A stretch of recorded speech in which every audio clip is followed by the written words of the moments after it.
Shalom, shalom. All praises to Abanawa Yahweh by Shema Shah. Peace and blessings to all my beloved brethren and sisters in the name of the Most High, and as well as the Gentiles, cleaving to all the beloved ones, man. Peace and grace, man. In the name of the Father and the Son, that was glorious, holy wisdom, man. Peace and blessings. So today, man, I'm gonna be going into the king of Assyria, Sennacherib, and I also want to bring out the god that he was worshiping, or the heavenly deity that Sennacherib was worshiping, in the book of Isaiah as well as in the book of 2 Kings, which I'm going to start with Isaiah chapter 37, which Israel, you can read this on your own if you like, which this chapter goes into the king of Assyria basically talking crazy to King Hezekiah in Israel about how he's going to come and destroy Israel or whatever. The Most High basically said he's not going to allow it to happen. And after that, the Most High sends one angel, man, and this angel destroys 185,000 Assyrians. And then after that, when Sennacherib see that his army is destroyed or whatever, he flees the scene, man. He don't get to come into the land of Israel, which is the king of Assyria, right? So let's start at Isaiah chapter 37, verse 37. So Sennacherib, king of Assyria, departed and went and returned and dwelt at Nineveh, right? So after the king of Assyria, Sennacherib, when he seen all his army in his camp being destroyed by the angel, he seen all the dead corpses, he fled and departed and went and returned and dwelt at Nineveh, right, Assyria, right? Verse 38, and it came to pass as he was worshiping in the house of Nisroch, his god, that Adramelech and Sharez, his son, smote him with the sword, and they escaped into the land of Armenia, and Ashur-dan, his son, reigned in the stead. So I just was bringing this out, man, because I see my brother K-Camp, he did a video the other day on the king of Assyria, which is a pretty good video, and how the Most High dealt with him, right, for his wicked pride or whatever. But I'm bringing this out, man, as well to show that the king of Assyria and his sons, they all worship evil. They worship evil Anunnaki or Anunnaki, which I know it sounds funny and it sounds wild, but that's just what it is, man. That's the truth. They worship the Anunnaki, or what people call Anunnaki, right, which are heavenly deities, right, and also worship as idols. Which it says Sennacherib, king of Assyria, departed and went and returned and dwelt at Nineveh, right, in Assyria.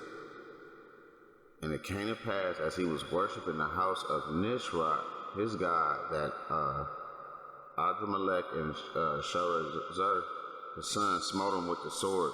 So they escaped into the land of Armenia, and Ashur, his son, Ashur-dan, his son, reigned in the stead. So we see there's a lot of meat on this bone of this Isaiah 38, but after Sennacherib, his sons killed him, which is funny because this is something that's taking place in the spirit realm that actually manifested physically, man. It's crazy because basically this is in the spirit realm. What happened was the Anunnaki left-hand angels, right, the Anunnaki, they were battling over power, even in the spirit realm, which I'm not going to bring out too much information on this, but I'm watering it down a little bit. But man, the Anunnaki, evil angels, were battling over power, man, and fighting each other, and actually a heavenly deity was slain during a battle of gods, in the spirit realm. I'm not even talking about the physical form of this scripture, which I'm gonna get into it physically as well. But in the spirit, which I want to bring out the information, but it's pretty powerful, man. But yeah, the angel, the demons was fighting against the demons, man. Satan was going against Satan, basically, right? And it's funny because they was worshiping these gods, and when these gods even themselves were having a battle among themselves. Just like Sennacherib was battling his sons, which I'm going to get the name Nisroch. Right, this goes into the idol that was battling with the devil, man, and the devil's sons, which is pretty wild, which a lot of people don't know as well. The spiritual demon, Satan, has a son. He has children. This might go over a lot of people's head, but yes, he has children. And I'll probably bring out more information on that another time. But yeah, this is going into Sennacherib, and he was worshiping in the house of his god of Nisroch. Right? Let's go. Let's get the name Nisroch. Right, Nisroch. It says a foreign origin. So when it says foreign origin, that means this ain't the name of, this is not the original name of this God. That's what that means. It's a foreign origin because the original name of this God is in a foreign language. It's not in Hebrew. It's in Assyrian and other ancient languages, right? But in the Hebrew, we say Nisroch for this God that Sennacherib was worshiping, which this God is Nisroch is the Hebrew way to pronounce it. But in the Assyrian language and the other ancient languages, his name is not Nisroch. Okay? Which I'm not going to reveal his ancient name of this God, but his name is a foreign origin. It's just like it says in the root word etymology in the Hebrew, a foreign origin. So his name is not in Hebrew. Hebrew is just a translation of what his figure was described as. Nisroch, a foreign origin. It says outline of biblical usage. Nisroch equals the great eagle. And and that's one of the signs that Mystery Babylon uses in ancient Babylon. They use a lot of eagles because they were worshiping these ancient Anunnaki Babylonian demons and deities, man, which are left-hand angels. Nisroch equals the great eagle. Nineveh, Assyria, an idol of Nineveh, worshipped by Sennacherib, symbolized by the eagle-headed human figure, which is crystal clear about this idol called Nisroch, which represents an eagle-headed human figure. Right, Nisroch, Strong's definition of foreign origin, because his name is not this is not his ancient name. This is just his title in Hebrew, which refers to him being an eagle-headed human, which we read about angels with humanoid figures with eagle heads, man. So this is a cherubim, to be honest, man. Okay, this is a cherubim, man. Let me get Ezekiel as well to show about the angels with eagle heads, and he was being worshipped as an idol. This is an evil angel right here. Okay, let's get Revelations as well, because this is why they deal with these eagles now, man. All those different Gentile empires, a lot of them symbol is the eagle. They worshiping wicked cherubims, man. This is Revelation chapter 18. Verse 1, after these things I saw another angel come down from heaven, having great power, and the earth was lighted with his glory, and cried mightily with a strong voice, saying, Babylon the great is fallen, is become the habitation of devils, So Nisroch represents a devil, that great eagle, right? That idol of Nineveh and of Babylon. Babylon, the greatest fallen, has become the habitation of devils and the hold of every foul spirit. That represents a spirit, the Nisroch, the great eagle. That's why a lot of people use it on their flags. And a cage of every unclean and hateful bird. See that? Unclean and hateful bird. That's referring to the same bird that Sennacherib was worshiping, man. That great eagle. Just like these modern societies right now in empires and kingdoms, symbol is an eagle. Right? Going back to Nisroch, man, the great eagle human figure. Right? So, that shows right there, man, that the spirit of Babylon in Assyria, it's that eagle, man. Nisroch. Sennacherib was worshipped. They doing the same thing as Sennacherib, man. Nothing new under the sun. They're worshiping Anunnaki, Babylonian, Assyrian gods, man. Left-hand angels. Okay? Unclean spirits. Babylon has become the cage of every hateful bird. It's talking about Nisroch. Same stuff. Wicked angels. Let's get Ezekiel 2 to show that some of the angels have likenesses of eagles, man. Some of the angels' likenesses is of eagles. Right? Where that's at in Ezekiel 1. Right? It represents a cherubim angel. Ezekiel chapter 1, verse 5, also out of the midst thereof came the likeness of 4 living creatures, and this was their appearance. They had the likeness of man. Remember, Nisroch means an eagle-headed, a man with an eagle head, basically, man. Which that's just a Hebrew way of referring to the eagle, that great eagle, but it's not his foreign name, right?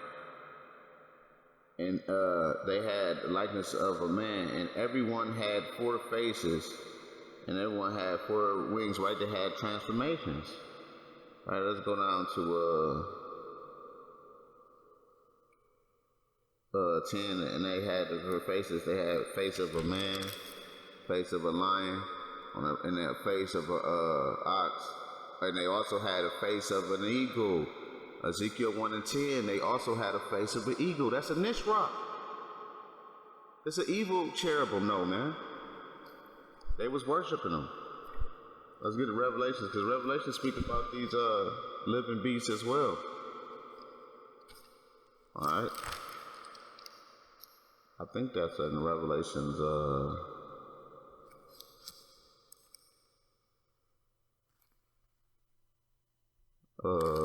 4. Revelations 4 might be talking about it too, about them eagle faces, man. You know, and yep. Revelations 4 and 6. And before the throne there was a sea of glass like unto crystal in the midst of the throne, and round about the throne were 4 beasts full of eyes before and behind. Right? These would be righteous beasts. Hey, and he's not by himself either, man. All right, there's nobody next to him, guys out there. And the first beast was like a lion, and the second beast like a calf. The third beast had the face of a man, and the 4th beast was like a flying eagle, man. So you have those different beasts and cherubim angels, man, that have animal likenesses, man. Okay? Even in Revelations, they talk about the demons, and it compares them to eagles, man. Let's get that again. Revelations 18 and 2, he cried mightily with a strong voice, Babylon, the greatest fallen, is fallen, become the habitation of devils. These are demons, man. Okay? Babylon is the habitation of the devils. That's why the devil's main symbol is the eagle. Look at these different signs and flags of these different countries. They worshiping the eagle, man. And hold of every foul spirit and the cage of every unclean and hateful bird. That's one of Satan's guardians. It's one of Satan's angels that eagle represents. Actually, one of Satan's angels, and it also represents cherubim angels, which the Most High has angels in that likeness as well, but Satan does too. Okay, so let's go back to the definition Nisroch. Right, when Sennacherib was worshiping basically a foreign origin idol, a god, as God, meaning other angels that's not prescribed to be guardian angels over Israel. These are the Gentiles' guardian angels and demons. Because Gentiles, a lot of their guardian angels are evil spirits, man. A lot of y'all don't believe that stuff, though. Right? Because, it's not popular. Right? This is something you might have not heard. Nisroch, the great eagle, which is talking about the Anunnaki eagle, man, which is one of Satan's demons, and it was one of his guardians, which is funny because they were fighting over power, which I ain't even gonna bring it out. It's pretty wild, but they was reversing time and doing all type of madness, going crazy at each other, fighting the great eagle. And y'all see that this eagle has fringes. This idol Nisroch, he fringed out. Why is he fringed out? Because this is one of the Most High. It was one of the Most High's angels, but now he's an evil angel, and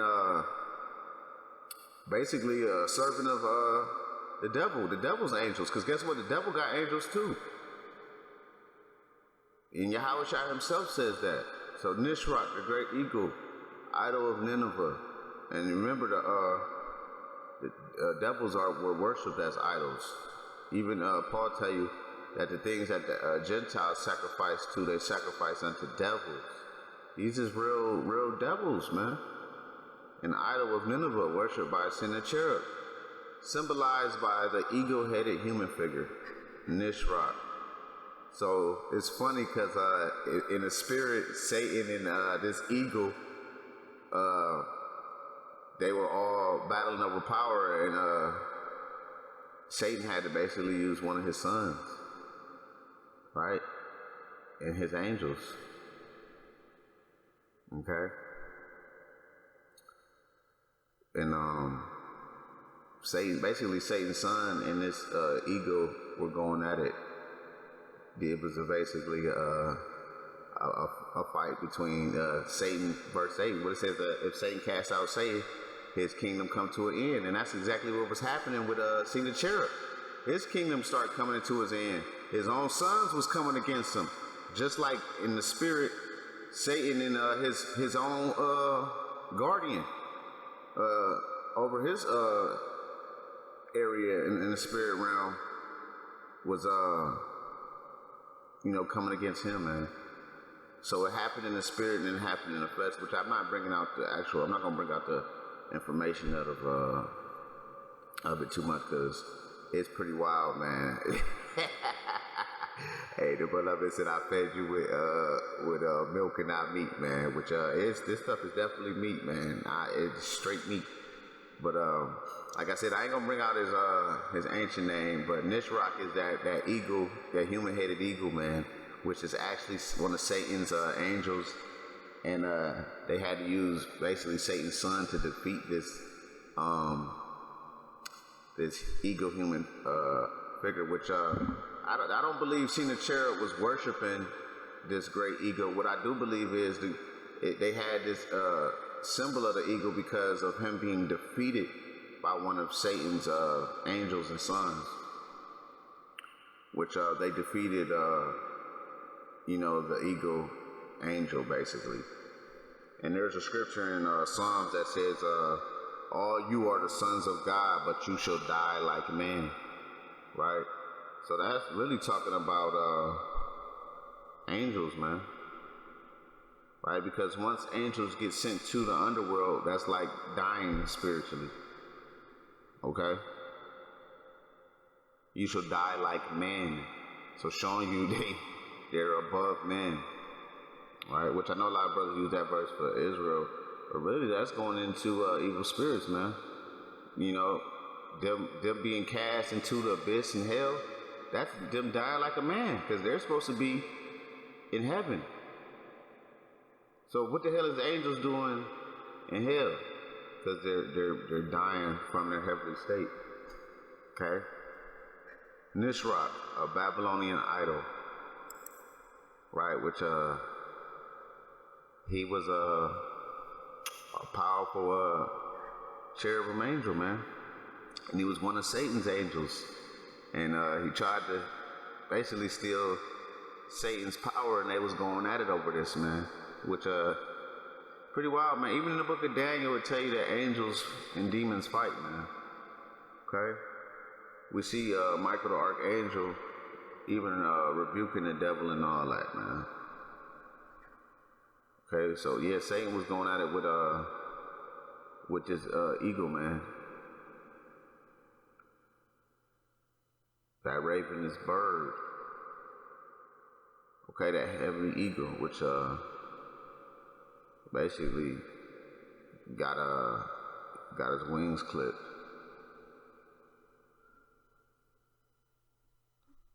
Let's see what I got.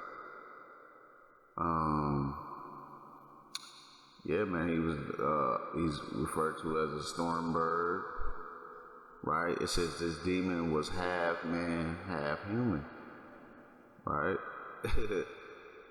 So yeah, man, it said a lot of the gods actually feared this demon, man, and they had to pick certain guys to go fight this demon, because he was basically took the power from the devil, man. Pretty funny. Let's get the one information about they also call him a demon. 1 second. Which yeah, he's the demon half man, half bird or whatever. 1 second, let me see if I can find it. So yeah, man, they were Sennacherib was worshiping a god who defeated, basically he was worshiping Satan and Satan's angels and son for defeating the great eagle, the fringed out eagle. And hey, y'all see the eagle fringed out, man. Why you think they was all wearing fringes and all that?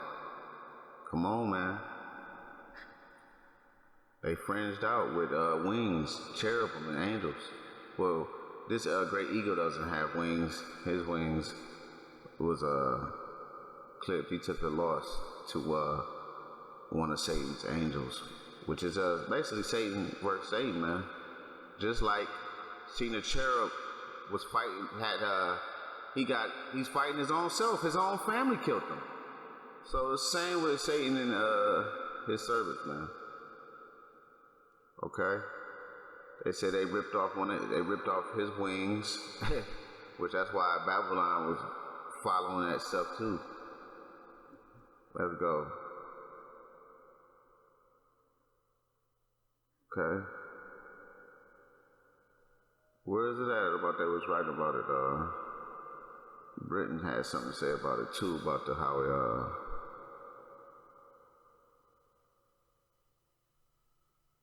how they called this eagle a demon as well. Here we go, right here.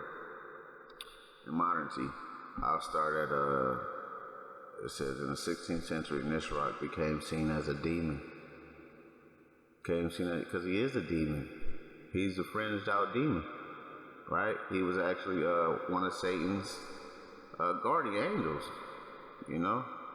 But him and Satan, he started trying to basically finesse Satan out of his own power. Satan's old army. So yeah, man.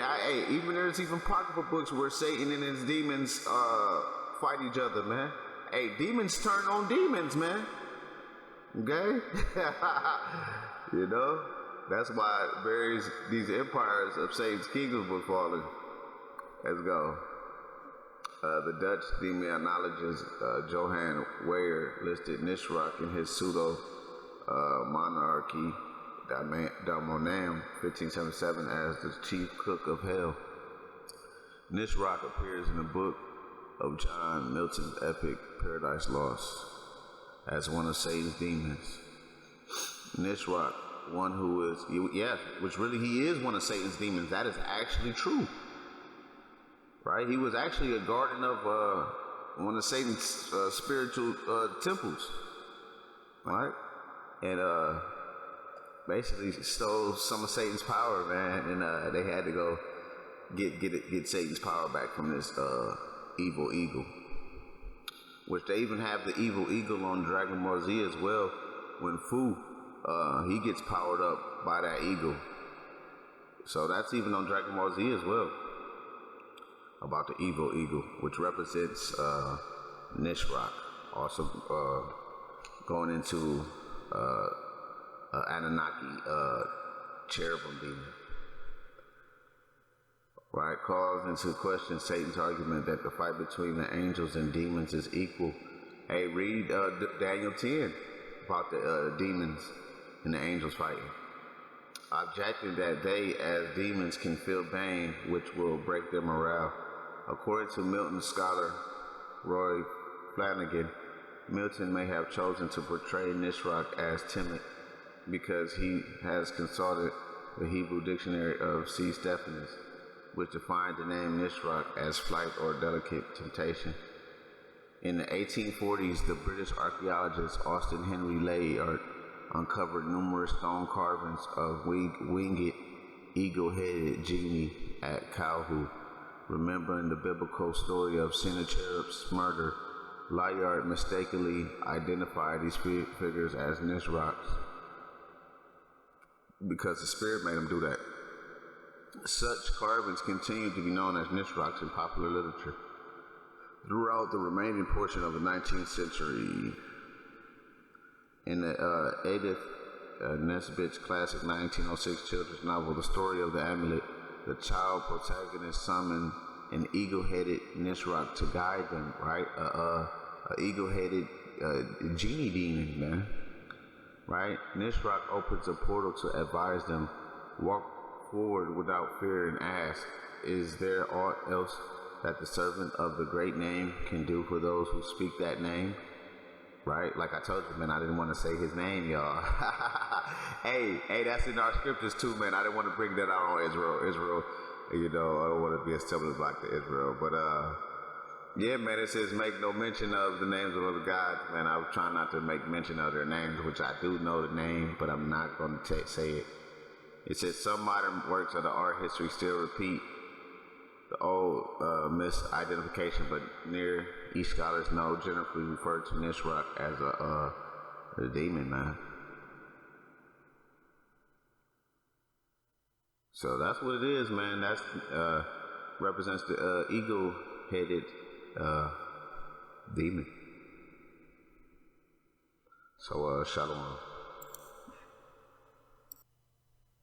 All right. Also, man, I want to bring out another thing on Sennacherib, showing that Sennacherib's name actually means the Anunnaki angel. That's what Sennacherib name means.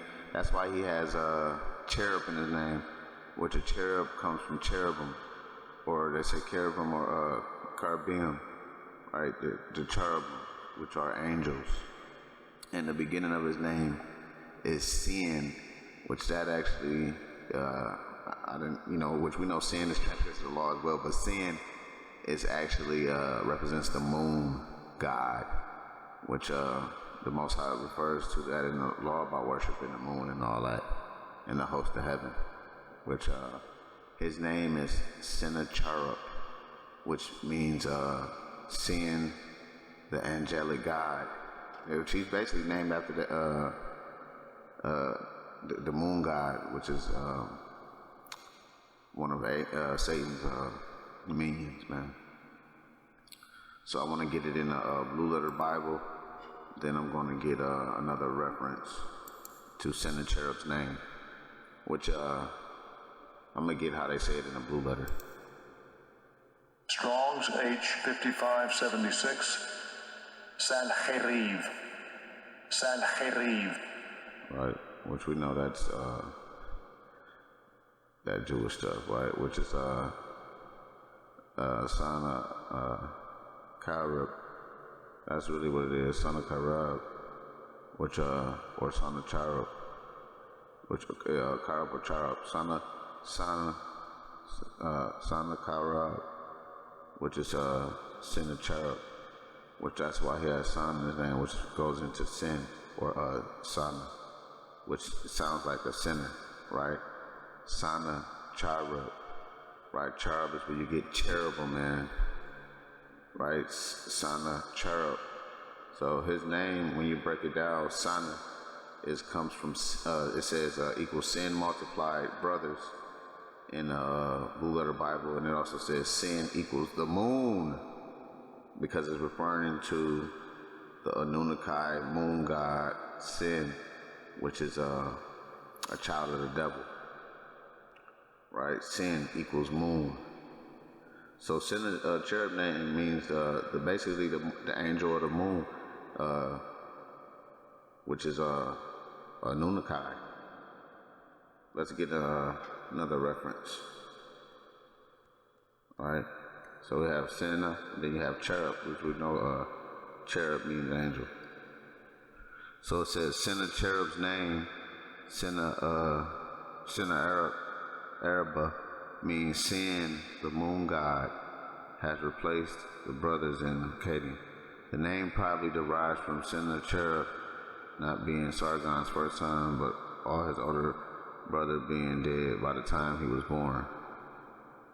In Hebrew, his name was rendered as Sennacherib. In Aramaic, it was Sennacherib. According to a 60-70 BC document, it was illegal to give the name Sennacherib, then the former king, to a commoner in Assyria, and it was considered sacrilege, right?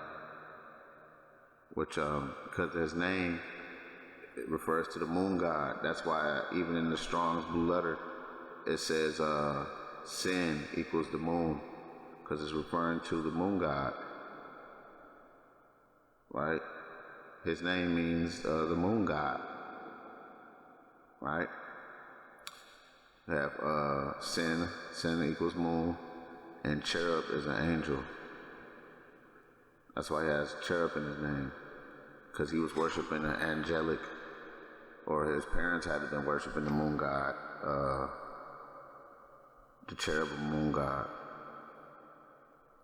Let's get the word cherubim real quick, because it's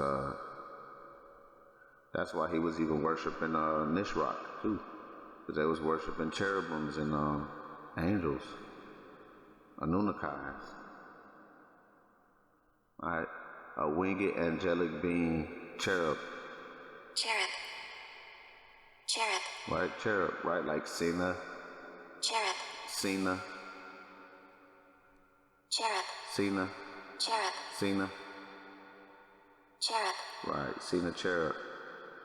His name means sin equals the moon. Talking about that moon cherub. Let's get cherub again. Cherub. A winged angelic being described in biblical tradition as attending on God. It is represented in ancient Middle Eastern art as a lion or bull with eagle's wings and a human face. All right, cherub. Cherub, plural, an order of angels. See celestial archy. Plural, usually cherubs. Let's keep it going. Let's get a moon god. Get the moon god real quick.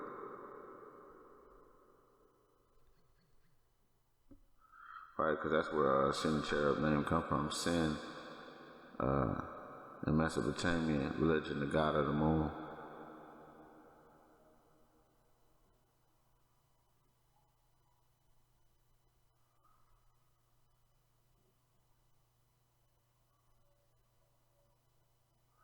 He was also associated with cattle, right? Due to the perceived similarity between bull horns and crescent moon, right? Because that bull horn and that crescent moon was pretty synonymous. He was always described as a major deity. Okay.